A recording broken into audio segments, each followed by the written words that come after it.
Est-ce que vous allez bien ce matin? Bon, oui, après-midi. J'ai pas l'impression que vous allez bien. Est-ce que vous allez bien? Gloire à Dieu. Pour ceux qui étaient là, les 2 dernières semaines, nous avons commencé une nouvelle série. Après la série sur le fruit de l'esprit qui s'est passée pendant l'été, nous avons eu une nouvelle série qui était la rentrée. Et depuis 2 semaines, nous sommes sur une autre série. Et cette série s'appelle Les 4 piliers. Sans plus tarder, nous allons lire dans Actes chapitre 2, verset 42.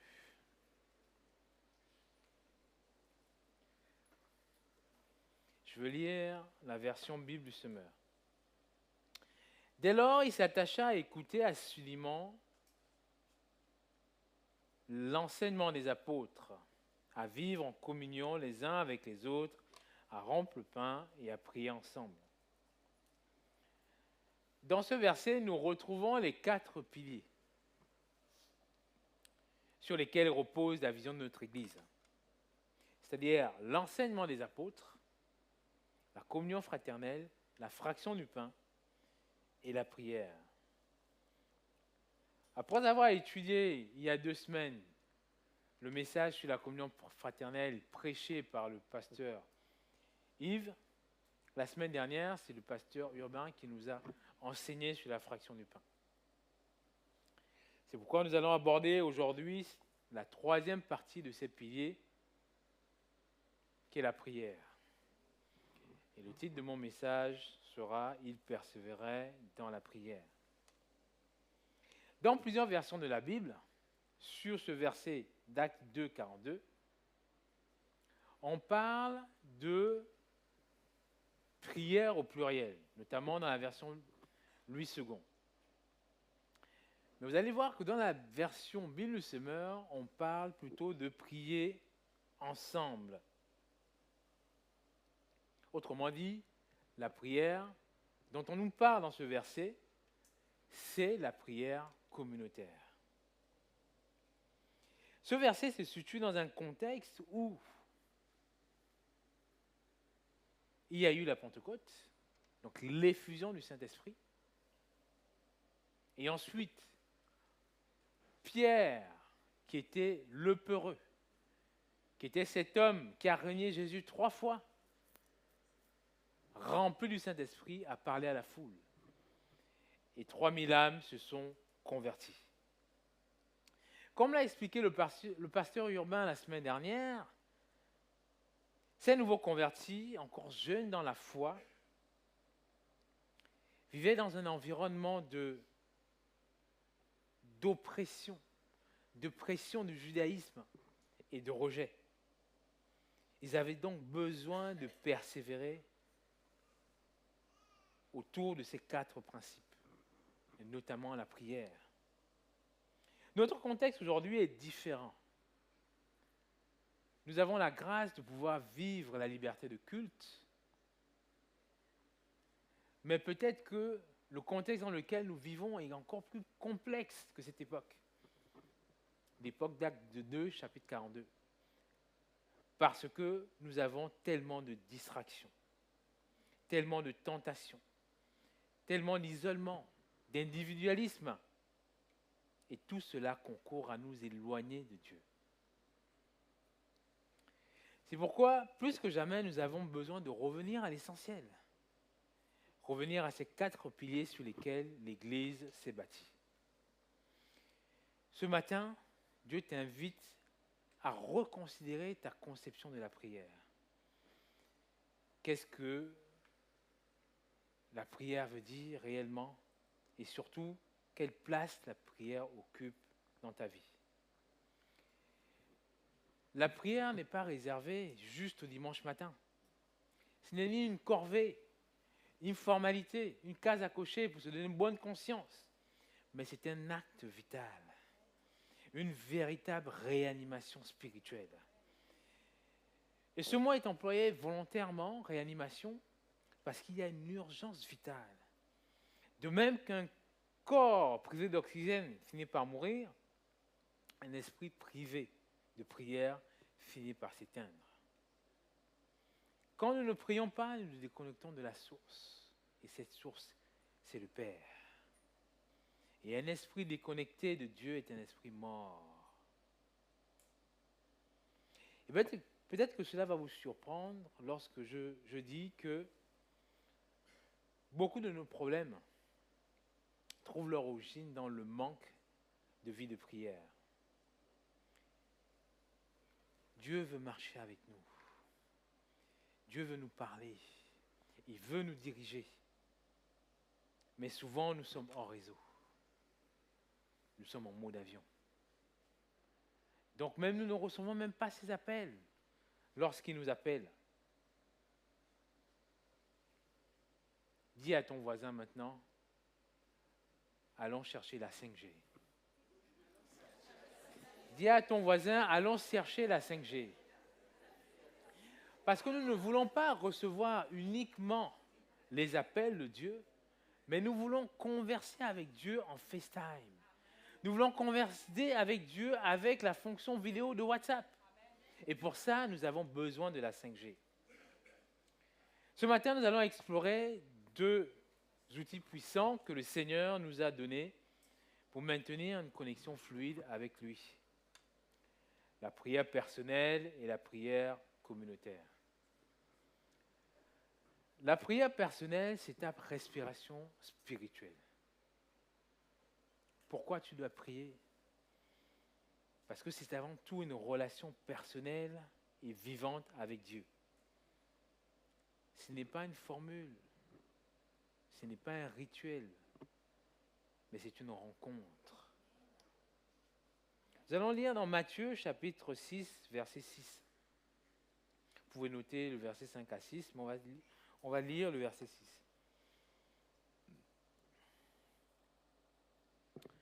Mais toi, quand tu veux prier, va dans la pièce la plus retirée. Verrouille ta porte et adresse ta prière à ton Père qui est là dans le lieu secret. Et ton Père qui voit dans ce lieu secret te le rendra. Ici, ce verset souligne le caractère authentique et intime de la prière. C'est un face-à-face avec Dieu. Qui sont ceux qui ont compris ce verset de façon littérale? C'est-à-dire que pour prier, il faut vraiment que tu sois chez toi, que tu entres dans ta chambre, tu fermes la porte à clé. Qui sont ceux qui ont compris ce verset de façon littérale? Personne? Moi, je confesse, je l'ai compris longtemps de façon littérale. Mais en fait, ce n'est pas la révélation de Dieu, en fait, qui nous donne aujourd'hui, en fait. En fait, l'homme est composé du corps, de l'âme et de l'esprit. Quand on parle du corps, on parle de la chair. Et très souvent, nous pouvons prier par la chair. Juste répéter les mêmes paroles, les mêmes formules. Mais on peut aussi prier avec notre âme. Mais dans notre âme, c'est là où résident les émotions. Mais en fait, il y a la troisième partie, l'esprit. Et en fait, quand on parle du lieu secret, on parle de l'esprit. Parce que Dieu est esprit.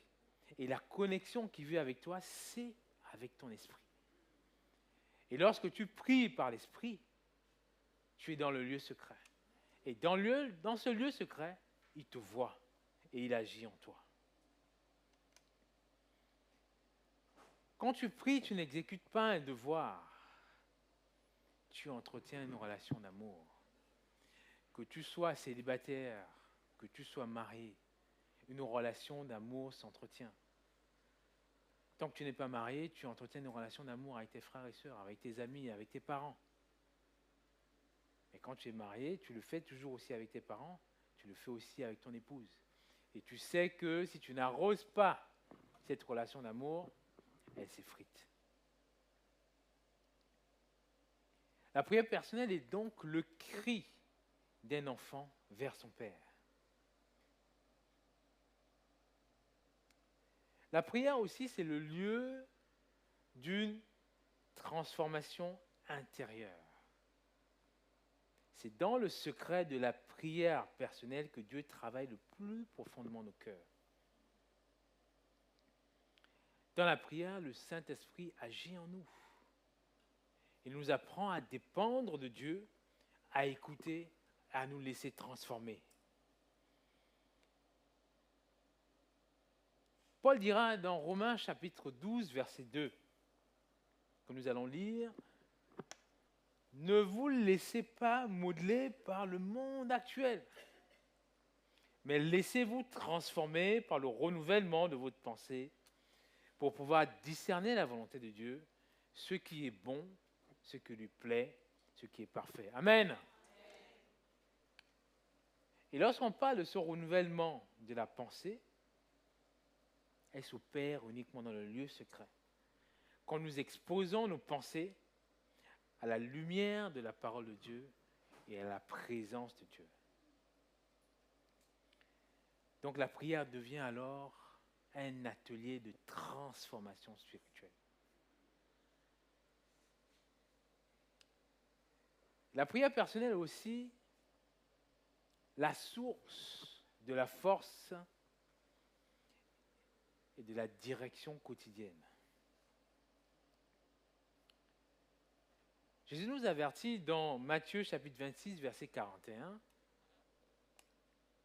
en disant « Veillez et priez pour ne pas céder à la tentation.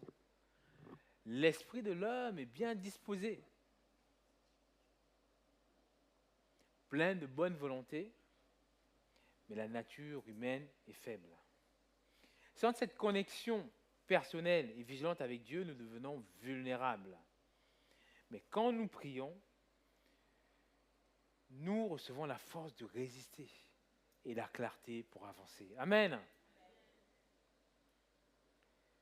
La prière est donc ce canal mystérieux où l'inquiétude se transforme en paix et la confusion se transforme en direction divine. Tu es peut-être là ce matin, tu recherches une direction pour ta nouvelle saison. Tu recherches peut-être un emploi, tu ne sais pas où Dieu veut t'envoyer. Tu recherches quelque chose de nouveau de la part de Dieu. Mets-toi dans sa présence. Et dans sa présence, ta confusion ambiante, le manque de clarté va se transformer en direction divine dans le nom de Jésus. C'est dans le lieu secret que Dieu nous équipe. Il nous équipe pour ce monde dans lequel nous vivons. Ce monde qui peut nous éloigner de Dieu par toutes les distractions. On a besoin d'être équipé. Quand on parle aussi de prière personnelle, le modèle, c'est Jésus. Jésus est le modèle. Jésus avait une habitude de prier. Dans Marc chapitre 1, verset 35,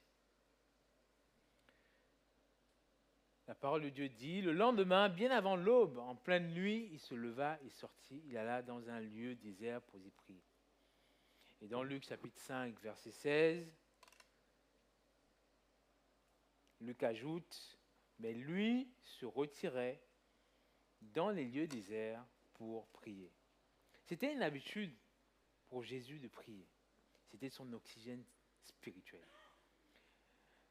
Mais si le Fils de Dieu avait besoin de prier, parce qu'il avait besoin de cette connexion avec son Père, à plus forte raison, nous, qui ne sommes rien, qui ne sommes que des hommes, cette connexion avec Dieu, on en a besoin. On en a besoin plus que jamais. Et les disciples avaient même l'habitude de voir Jésus prier, qu'ils lui ont demandé, « Seigneur, enseigne-nous à prier. » Comment est-ce qu'on peut prier? Parce que Jean-Baptiste a enseigné à ses disciples comment prier. Mais toi, qu'est-ce que tu veux nous enseigner? On a besoin de savoir comment tu pries. Et sûrement parce qu'il avait cette habitude de prière qu'ils ont demandé, qu'ils ont fait cette requête à Jésus. Donc Jésus les enseigne comme un Dieu et il prie comme un homme. Parce que Jésus avait cette double nature d'être un Dieu, d'être le Dieu et d'être à la fois humain. Amen. Donc Jésus enseigne aux disciples la prière de notre Père. C'est une sorte de prière. Mais au fond, en fait, ce que Jésus veut, c'est pas qu'on s'attarde sur la forme, mais sur le fond. Parce que la prière, c'est ce cœur à cœur avec Dieu.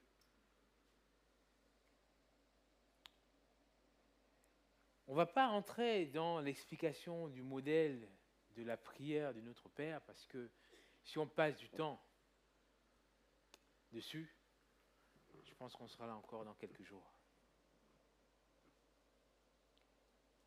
Mais on va parler d'une prière, c'est une forme de prière qui est un modèle de prière qu'on appelle ACT. A-C-T-E. Et en anglais, c'est A-C-T-S. Et le A dans cette forme de prière, c'est l'adoration.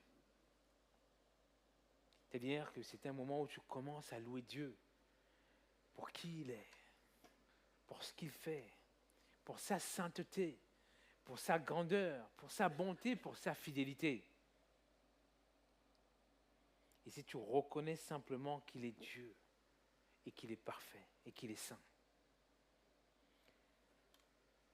Quand on passe dans la partie C, c'est la confession. C'est-à-dire confesser nos péchés, nos manquements, nos faiblesses. On s'approche de Dieu avec un cœur contrit, un cœur sincère, parce que c'est ce que Dieu recherche, la sincérité dans ta relation avec lui. Et le T, c'est un mot anglais qui s'appelle Thanksgiving, qu'on appelle en français action de grâce.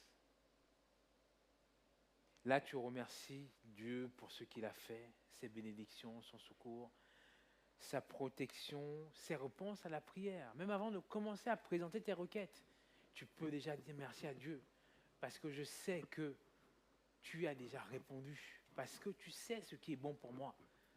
Et tu as déjà répondu à ma prière, même avant que je ne commence à présenter mes requêtes. E, en anglais c'est S, c'est la supplication, c'est l'intercession. Tu présentes maintenant à Dieu tes besoins, mais aussi ceux des autres. Demande selon la volonté, sa volonté, avec confiance.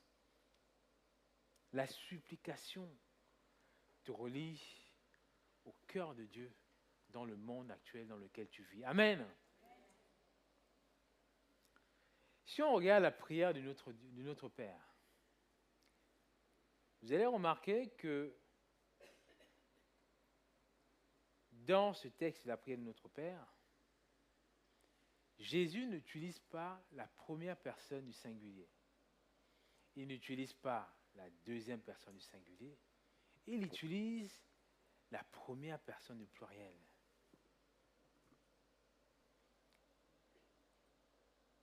Et elle nous rappelle, cette prière de notre Père, qu'elle n'est pas seulement pour moi, le fait de prier, mais aussi avec et pour les autres.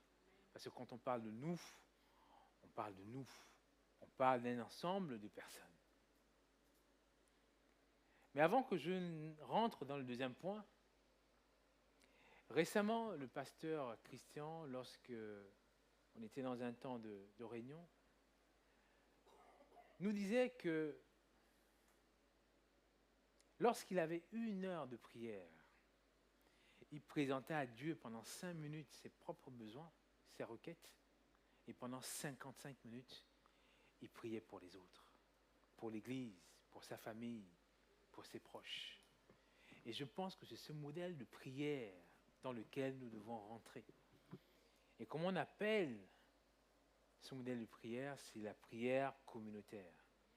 Mon deuxième point, c'est la puissance de la prière communautaire. On retourne dans Actes chapitre 2, verset 42. Dans la version Milieu Semeur, ils s'attachaient à écouter l'enseignement des apôtres, à vivre en communion les uns les autres, à rompre le pain et à prier ensemble. La prière communautaire commence dans l'Église, mais elle ne doit pas s'y arrêter, parce qu'il y a d'autres formes de prière communautaire. Et cette prière communautaire, c'est un style de communion spirituelle. Nous allons voir deux caractéristiques de la prière communautaire. Dans cette semaine, de jeudi à samedi, avec les leaders, avec les pasteurs, nous avons passé un temps de jeûne et de prière pour préparer ce que nous allons vivre cet après-midi. Et dans ce temps de jeûne et de prière, il y a plusieurs personnes qui ont reçu, résonné dans leur esprit, le mot unité.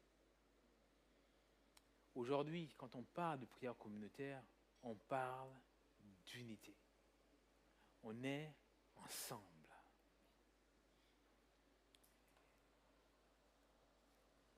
Et nous allons retourner dans Actes, parce que le modèle de la prière communautaire, c'est la base de l'Église. Dans Acte 2, verset 42, on a parlé vraiment du fait de prier ensemble. On va voir dans d'autres versets dans Actes comment ils étaient ensemble. Les disciples étaient ensemble, unis dans la foi et unis dans le cœur. Actes chapitre 2, verset 1 nous dit « Quand le jour de la Pentecôte arriva, les disciples étaient tous rassemblés au même endroit. » Dis à ton voisin, au même endroit.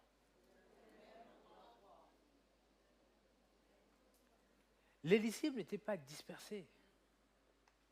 Ils avaient reçu la promesse de rester à Jérusalem. Mais au lieu de rester à Jérusalem, chacun dans son quartier, chacun dans sa petite cabane, ils ont décidé de rester ensemble. Et ça, c'est la forme, en fait, d'une vie d'unité. Dans Actes chapitre 2, verset 46, la Bible dit, chaque jour, ils étaient tous ensemble, assidus au temple. Je m'arrête là. Dis à ton voisin, tous ensemble. Je pense que ton voisin n'a pas entendu. Dis à ton voisin, tous ensemble. Quand nous prions dans l'unité, nos prières prennent une autre dimension. Et cela plaît au cœur de Dieu. Nous allons voir cela dans Psaume chapitre 133, le verset 1 et le verset 3. Oh, quel plaisir et quel bonheur quand les frères demeurent ensemble. Je saute au verset 2, je vais au verset 3. C'est là que l'Éternel accorde sa bénédiction et la vie pour toujours. Amen. Ça, c'est la première caractéristique d'une prière communautaire. Mais il y a une deuxième caractéristique. C'est dans le même lieu. Aujourd'hui, il ne s'agit pas de rester dans ton canapé, comme certains le font depuis le confinement, de zapper sur des chaînes YouTube de certaines églises et se dire, oui, je suis en communauté. Mais tu n'es pas du tout en communauté, tu es tout seul chez toi. Ce n'est pas vers ça que Dieu nous appelle aujourd'hui. Dieu nous appelle à être dans le même lieu. Il y a des moyens de grâce que Dieu nous a donnés, c'est-à-dire la lecture de la Bible, la prière, la présence dans l'assemblée, la Sainte Seine, le baptême. C'est des moyens de grâce. Et ces moyens de grâce sont censés nous étirer dans nos vies spirituelles. Ces moyens de grâce sont censés nous amener à une autre dimension spirituelle. Donc si tu restes dans ton canapé ou dans ton lit et que tu zappes sur une chaîne YouTube et que tu écoutes le message de l'Église, tu n'obéis même pas à ton Père céleste. Parce que ce qu'il désire, c'est que tu sois dans le même lieu avec les fidèles. Amen. Dans Actes chapitre 4, verset 31. Quand ils eurent fini de prier, la terre se mit à trembler à l'endroit où ils étaient assemblés. Ils étaient dans un endroit ensemble. Ils furent tous remplis du Saint-Esprit et annonçaient la parole de Dieu avec assurance. Beaucoup de théologiens disent qu'il y a eu une première expérience avec le Saint-Esprit dans Actes chapitre 2, mais dans Actes chapitre 4, c'était une deuxième expérience avec le Saint-Esprit. C'était un niveau encore plus grand avec le Saint-Esprit. Et là, ce n'est pas Pierre, le peureux, qui prêchait uniquement avec assurance. C'est tous ceux qui ont reçu les fusions du Saint-Esprit, la puissance de feu, qui ont parlé de la parole de Dieu avec assurance. Il y a une puissance particulière dans la prière communautaire.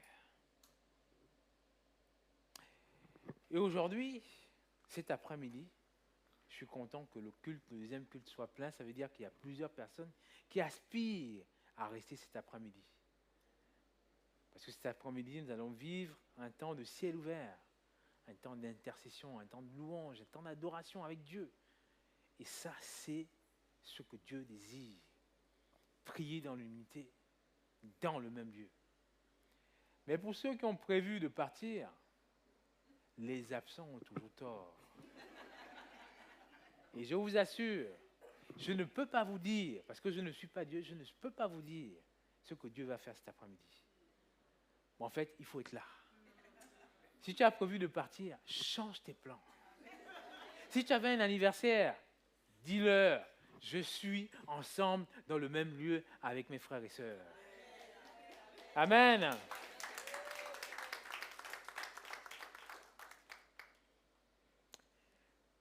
Il y a différents types de prières communautaires. Je disais tout à l'heure que la prière communautaire commence dans l'Église, mais elle ne doit pas s'arrêter dans l'Église. Dans Actes chapitre 1, verset 14, la Bible le dit, d'un commun accord. Ils se retrouvaient souvent pour prier avec quelques femmes, avec Marie, la mère de Jésus, et les frères de Jésus. Dans Actes chapitre 1, verset 4 et le verset 8, on va lire le verset 8. Mais le Saint-Esprit descendra sur vous. Vous recevez une puissance et vous serez mes témoins à Jérusalem, dans toute la Judée et la Samarie et jusqu'au bout du monde. Amen. Ça, c'était la promesse.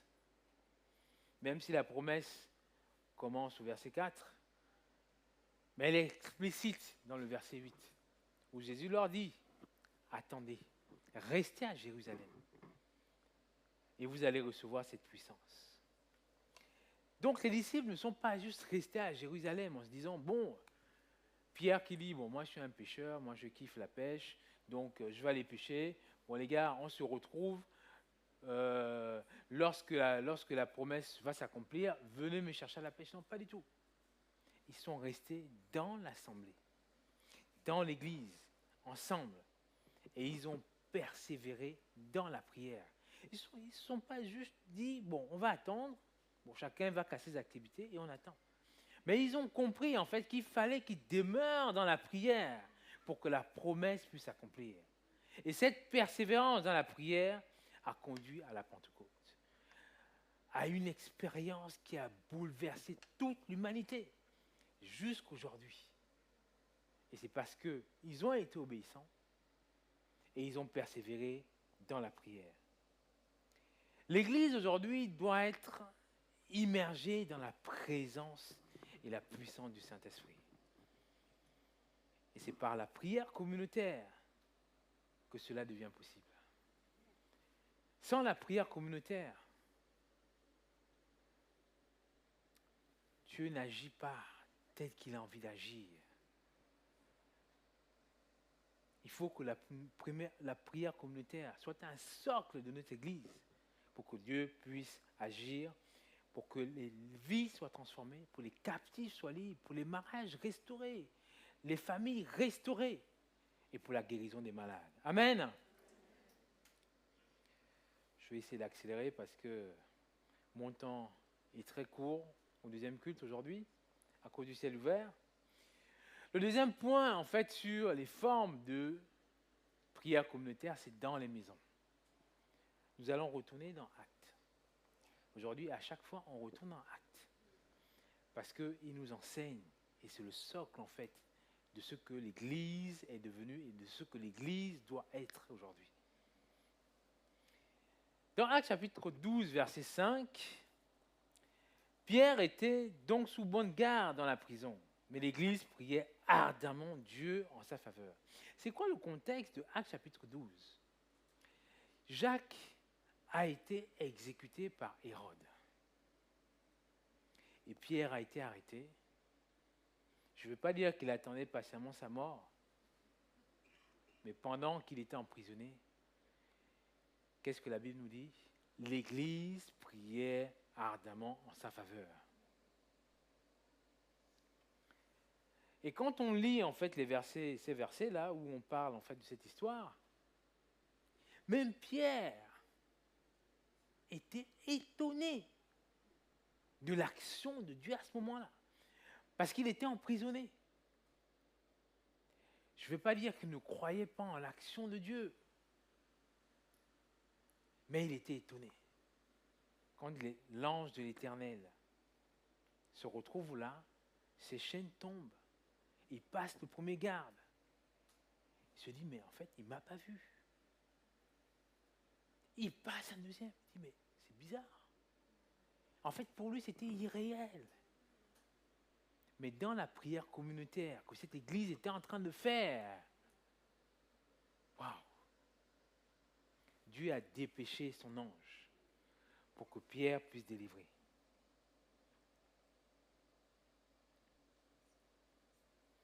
Dans Actes chapitre 12, verset 12, dans la suite, après réflexion, Pierre se rendit à la maison de Marie, mère de Jean, appelée Marc, où grand nombre de frères s'étaient réunis pour prier. Et là, ils étaient dans un groupe de maisons. Et je pense que beaucoup d'entre vous ont entendu parler de groupe de maisons, mais je ne suis pas sûr que chacun de vous fait partie d'un groupe de maisons. Sinon, on en aurait 50 en Île-de-France. Donc, si tu ne fais pas partie d'un groupe de maisons aujourd'hui, dépêche-toi d'en rejoindre un. Si tu veux savoir dans quel groupe de maison tu peux être, il y a notre sœur Thierry qui est là. Tu peux la rencontrer à la fin et t'inscrire dans un groupe de maison. Le groupe de maison, c'est un lieu de croissance spirituelle. C'est un lieu d'apprentissage et de soutien fraternel. Nous, dans notre groupe de maison qui est chez nous, nous sommes hôtes de groupe de maison. Pour ceux qui sont membres de cette groupe de maison, ils peuvent vous témoigner des réponses aux prières, des ciels ouverts, des moments où on a reçu. Et moi-même, je suis au bénéfice de ce qui s'est passé. Parce qu'à un certain moment, je cherchais la direction de Dieu. On a prié, et même personnellement, je ne voulais même pas soumettre la requête. C'est mon épouse qui a soumis la requête. On a prié. Et dans les jours qui ont suivi, Dieu a ouvert les portes. Amen. Dans un groupe de maison, tu vas te retrouver peut-être en tant qu'enfant spirituel, bébé spirituel. Tu ne sais peut-être pas prier, mais en étant dans un groupe de maison, en entendant les autres prier, en entendant les autres formuler leur prière à Dieu, tu vas grandir. Tu vas apprendre à structurer ta prière et petit à petit, tu vas prendre ta place et tu vas commencer à prier. Tu vas prier de façon publique. Parce que ça, c'est l'un des problèmes de beaucoup d'entre nous, les chrétiens aujourd'hui, c'est prier à haute voix. Mais dans les groupes de maison, c'est ce que tu apprends, à prier à haute voix. Parce que tu es dans un petit une petite communauté, donc même si tu ne pries pas à haute voix, ben, on le sait tout de suite que, voilà, lui, il ne prie pas.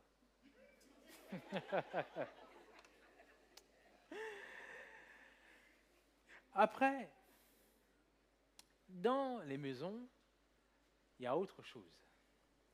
C'est-à-dire que dans les maisons, il n'y a pas que les groupes de maison.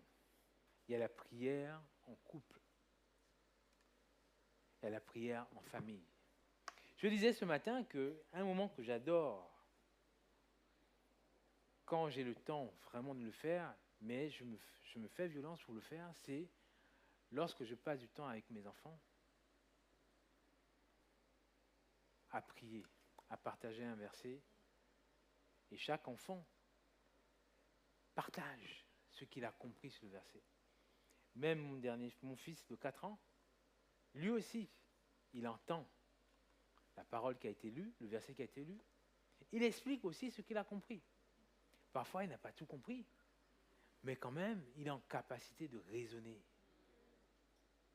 Et après ces moments-là, on prie ensemble. Et chaque enfant prie sur ce qu'il a compris.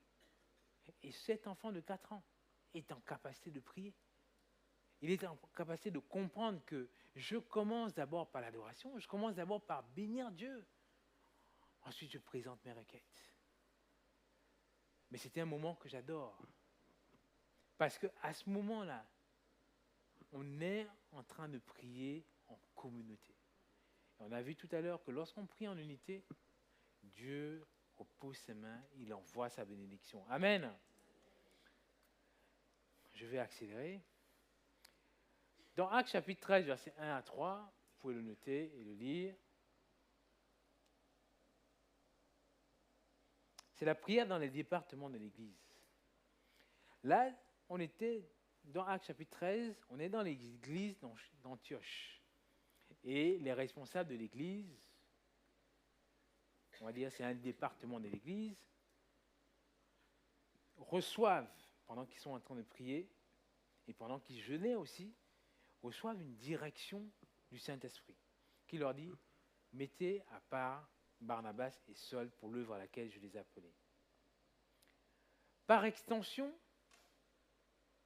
tous les départements de l'Église doivent avoir des moments de prière.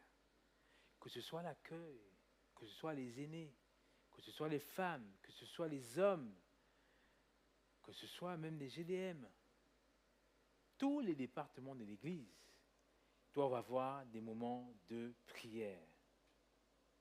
Parce que c'est dans ces moments-là qu'on peut écouter Dieu ensemble, qu'on peut comprendre la direction de Dieu, comprendre le niveau vers lequel Dieu veut que nous allions ensemble dans nos ministères. Amen. C'est pourquoi notre Église met en place différents temps de prière communautaire. Les mardis soirs, dans le campus de Bastille, parce que nous ne sommes pas ouverts ici le mardi soir, pour ceux qui ne le savent pas. Les ciels ouverts à Bastille une fois par mois. Les nuits de prière une fois par trimestre, si je ne me trompe pas. Et même le ciel ouvert que nous allons connaître cet après-midi. Les jeûnes et les prières réguliers. Les temps de prière le dimanche matin, pour ceux qui viennent tôt, avant le premier culte, on passe un temps entre 10h30 et 11h à présenter la journée entre les mains de Dieu. Et il y a aussi un département qui est très important, qui peut nous aider à grandir dans la prière communautaire. C'est le département d'intercession. Parce que lorsque vous soumettez des requêtes, ce département se réunit plusieurs fois par semaine afin de prier pour ces requêtes. Parfois, vous recevez la réponse à votre requête alors que vous avez oublié que vous avez envoyé un mail à ce département-là. Et c'est parce qu'il y a des gens qui se tiennent à la brèche, qui prient pour vous. Et ce qui permet à ce que Dieu puisse agir dans votre vie d'une façon spectaculaire. Amen. Tout à l'heure, pour ceux qui ont envie de servir dans ce département, qui veulent grandir dans la prière communautaire, qui veulent aussi se tenir à la brèche pour d'autres personnes, il y a un département, il y a la responsable qui sera là-bas tout à l'heure pour vous inscrire dans ce département. Amen. Alors, frères et sœurs, nous voyons que la prière n'est pas simplement une discipline spirituelle, mais une respiration. Elle est à la fois personnelle, parce que chacun doit cultiver son moment de relation personnelle avec Dieu et collective, car ensemble nous formons le corps de Christ. Et dans le corps de Christ, ce que Dieu nous appelle à voir, c'est l'unité. Peut-être que tu t'es rendu compte que ta vie de prière s'est affaiblie, que tu t'es laissé distraire, que tu pries moins ou que tu ne ressens plus rien. Ce matin, Dieu t'invite à rebrancher ton cœur à la source. Peut-être que le câble d'alimentation de ton cœur est branché sur des distractions, sur Netflix, sur Prime Video ou sur le cinéma. Mais Dieu te demande ce matin, débranche ce câble d'alimentation et reconnecte-le à ma source. Amen. Souviens-toi, sans prière, il n'y a pas de souffle. Sans souffle, il n'y a pas de vie. Sans vie, il n'y a pas d'église. Revenons à la prière. Revenons à ce feu qui nous maintient en vie spirituellement. Dieu t'appelle à reprendre ton rendez-vous avec lui. Pas seulement le dimanche matin, mais chaque jour et plusieurs fois par jour. Car la parole de Dieu dit, priez sans cesse. À la maison, dans la voiture, dans le silence ou dans la louange, parle à ton Père. Et ensemble, en tant qu'Église, nous devons nous engager à prier d'un même cœur. Car une Église qui prie est une Église vivante. Une Église qui prie est une Église qui voit Dieu agir, qui voit Dieu transformer les vies, qui voit Dieu guérir les malades, qui voit Dieu restaurer les cœurs, qui voit Dieu restaurer les familles. Et enfin, une Église qui prie est une Église inarrêtable. Si tu veux vivre l'action de Dieu dans une Église inarrêtable, il faut que tu sois ensemble dans la prière avec nous. Amen. Amen. On va se lever ce matin.